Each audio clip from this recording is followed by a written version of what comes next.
Jettison the junk hours.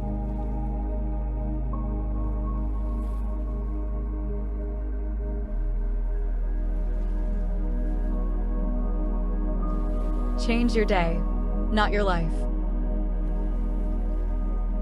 The chairman of the board of one of the top trucking companies in the United States has one of the sharpest minds and the most business experience I have encountered. He hired me to help one of his leaders.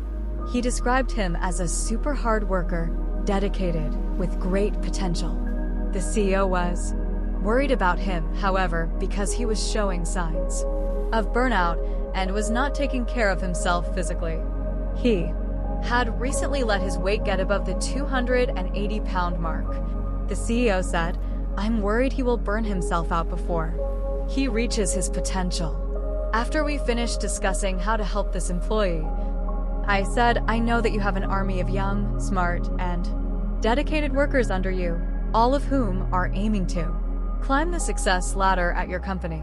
They each want to be on the top team. What do you think is the main difference between the ones who are going to make it and the ones who won't?" I had expected him to respond with the answers I have heard often: hard work, dedication, passion, innovation. Instead, he said, "I have met very few truly successful people in my career. They all seem to be clearly focused and adamant about having some form of balance in their life." I asked him to give me a description of a balanced career person. He replied, "These are people who work exceptionally hard and often exceptionally long hours, but no matter how long or hard they work, they remain sharp, focused, and eager to face a new challenge or capture a new opportunity." I've decided that the difference between these employees and most of the others is that they have learned to work fewer junk hours. Identify and eliminate the junk. What is a junk hour?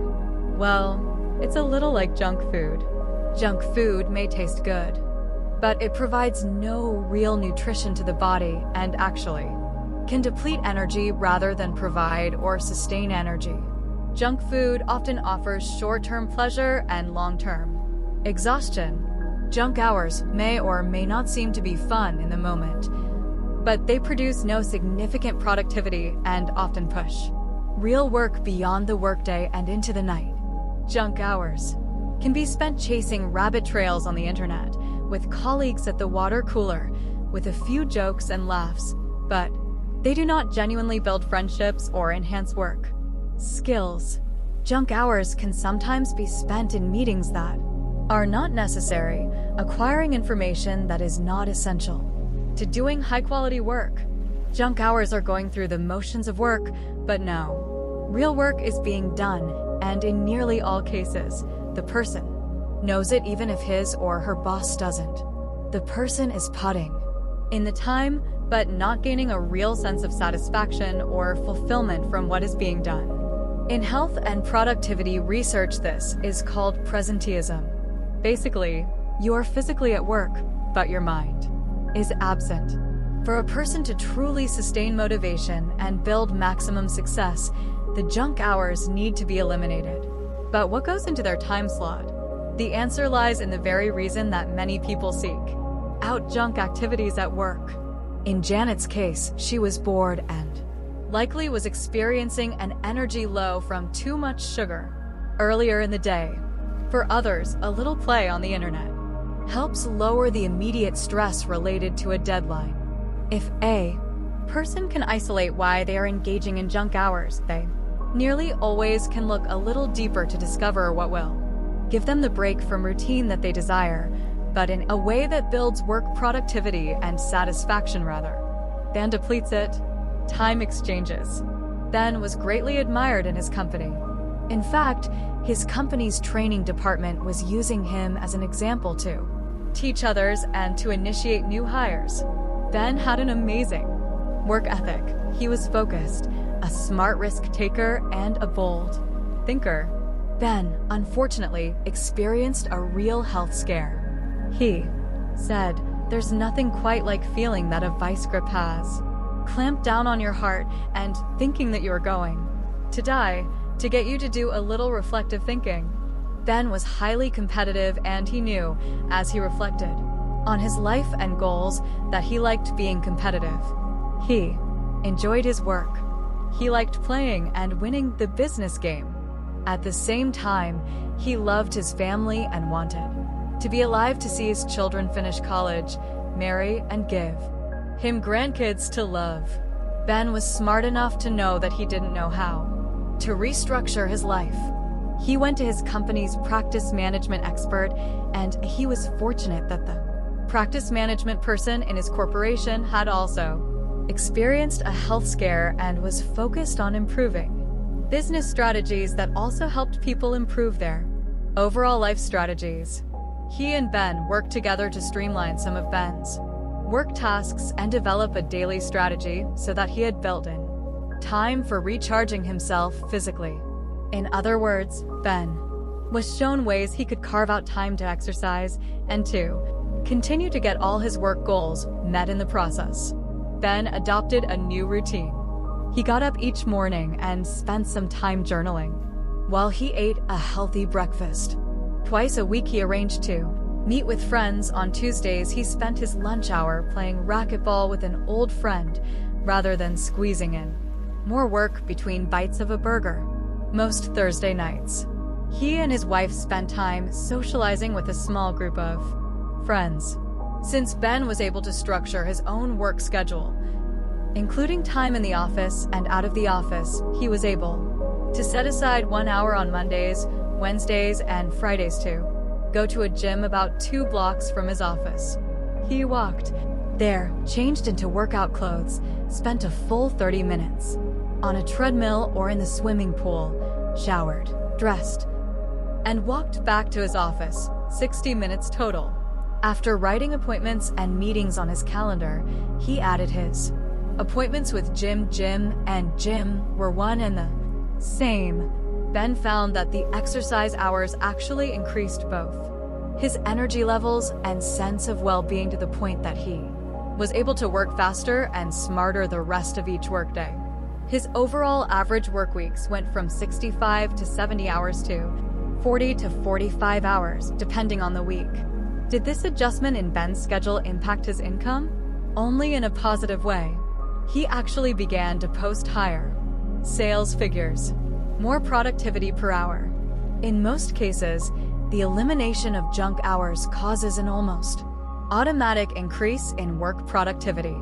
In Ben's case, exercise hours gave him time to clear his mind, and he often found that on his walk back to his office, new ideas filled his mind, and he had something of a second wind for turning those ideas into workable goals and plans. Junk hours don't simply waste time. They tend to distract a person, or perhaps detour a person, or dissipate his or her energy and focus. What is done in junk hours squanders innovation and creativity. A person may think he or she is just taking a break, but in truth, that break is truly a break in momentum. When a person chooses to take a break, he or she must make a key decision. What can I do that will produce something positive, something beneficial, something rewarding, something energizing? The replacement for a junk hour must be an hour that continues to build motivation and momentum. There must be a sense of accomplishment for something related to the person's overall life goals and values. It isn't all about money. Jim Kamazuski was the first vice president and director of a strategic business unit at National Planning Corporation, NPC. He told me, in our business, it is easy to become a workaholic. Our people start their careers gung-ho. They have an entrepreneurial spirit. They like helping others build a financially secure life and, in the process, obtaining success for themselves. Some of them have significant egos, and a high percentage seem to think, I can put the rest of my life on hold, and then after I make a ton of money I can use it to fix any aspects of my life that need fixing. But Jim continued, in our coaching program, I have found that not one of my top producers asks me how to make more money. Rather, what they really want to talk with me about is how they can get more of their life back. How they can work fewer hours so they might have more time for non-work activities and yet still make the same income. We have lots of strategies for helping people work smarter. Some have been able to reduce their work hours by as much as 30% and at the same time increase their income. I recently heard about a man who had become a widower and had attempted to sustain the double-entry ledger system of his wife in keeping the books for his own finances, which were far less complicated than the finances his wife had managed when their business was at its peak. He went to an accountant and said, "How do I do this? How do I keep track of the information you need in order to prepare my taxes?" He came away from a 2-hour meeting greatly relieved. The task of bookkeeping was manageable and understandable. It was only going to take 3 hours a month. He could simplify the system and lose nothing important. That should be the goal for every person. The way you learned at the beginning of either of a particular job or the start of your career may not be the best strategy for you now. Find out the optimum way of doing what you need to do. Think about what you can do to become as efficient as you can be, taking as few steps as necessary, fast and error-free as you can be, taking up as little time as necessary, productive as you can be, juggling and completing as many tasks as you can in a particular day, streamlined as you can be, eliminating all wasted motion. Work with someone who knows the ropes of good time and task management. The byproduct of a new and more efficient way of working is likely going to be less boredom and less need to seek out the distractions of junk hour activities. Jim told me that those who build in health activities to replace junk hours often see as much as a 42% improvement in their business. The health activity might be anything from an exercise break in a formal gym to a walking meeting in place of a sit-down to a run around a park across the street. It might be a mental health break that still produces something that is valuable to the employee. I recently met a woman who takes a 20-minute knitting break every day, usually at 2 o'clock.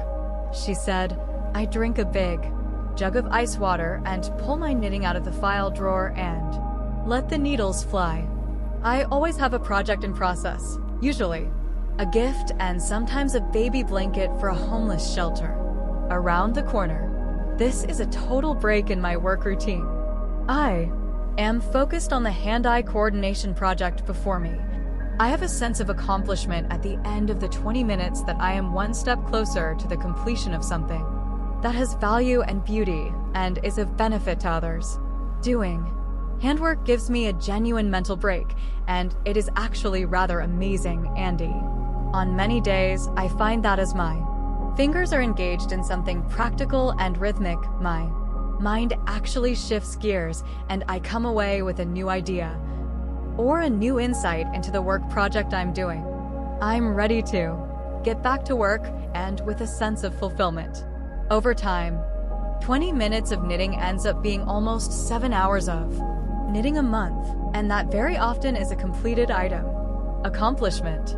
This woman is maintaining momentum in less time than most people take a coffee break, keeping her mind engaged and producing something in line with what is important to the whole of her life. This is the exact opposite of a junk hour. There are countless ways to exchange junk hours for hours that build greater health and value into a workday. Jim told me, "I've coached more than 120 advisors and discovered more than 120 ways to find a more productive balance between work and the whole of life. There are countless ways to work smarter and to work smarter for the whole of a person's life." To change your day, remember, thrivers work fewer junk hours, which gives them time to maintain or improve their physical and emotional health, which in turn fuels greater work performance. Be honest with yourself and own up to your junk hours. What might you replace them with? What activities will give you a break from your work routine and at the same time improve your physical health? Improve your emotional or mental health? Increase your creativity? Help you sustain momentum and motivation? Seek to jettison the junk hours and at the same time add value and fun to your day.